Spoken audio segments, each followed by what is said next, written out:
I want to turn now to your work as press secretary. In the last 10 months, you've worked to make your role your own. Your answers to some questions in the briefing room have quickly earned the hashtag Psaki bomb. I think I got one of those answers early on in your tenure. You were recently portrayed on Saturday Night Live. When you were coming into the role, how did you decide to approach it? Did you seek advice from someone? I talked to many of my predecessors, Democrats and Republicans, about what they learned doing the job, what advice they had. A lot of people gave similar advice, which it was very instructive to me, which is to remember who you're talking to. You're talking to the American people. You're trying to provide them with accurate information, and whether that is what the president's thinking on any particular day, or why he supports a particular legislative item.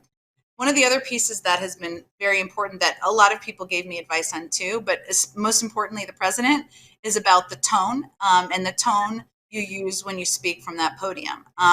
I will note I'm a human being. I'm an Irish person who, not to stereotype myself, but I have times where I get a little hot. I try not to, but there are days where I wish I would have been, calmer or more gracious in my responses when you have a moment of human frustration.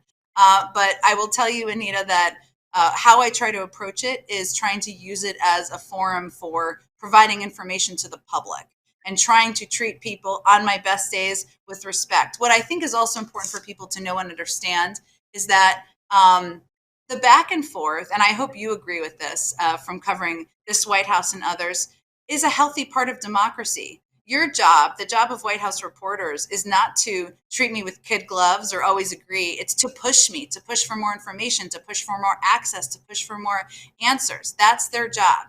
My job is to provide as much information as I can possibly provide and provide insight into the president's thinking. It doesn't mean it's conflicting. It just means that sometimes that back and forth, even if it gets heated, that's a healthy part of how it's supposed to work.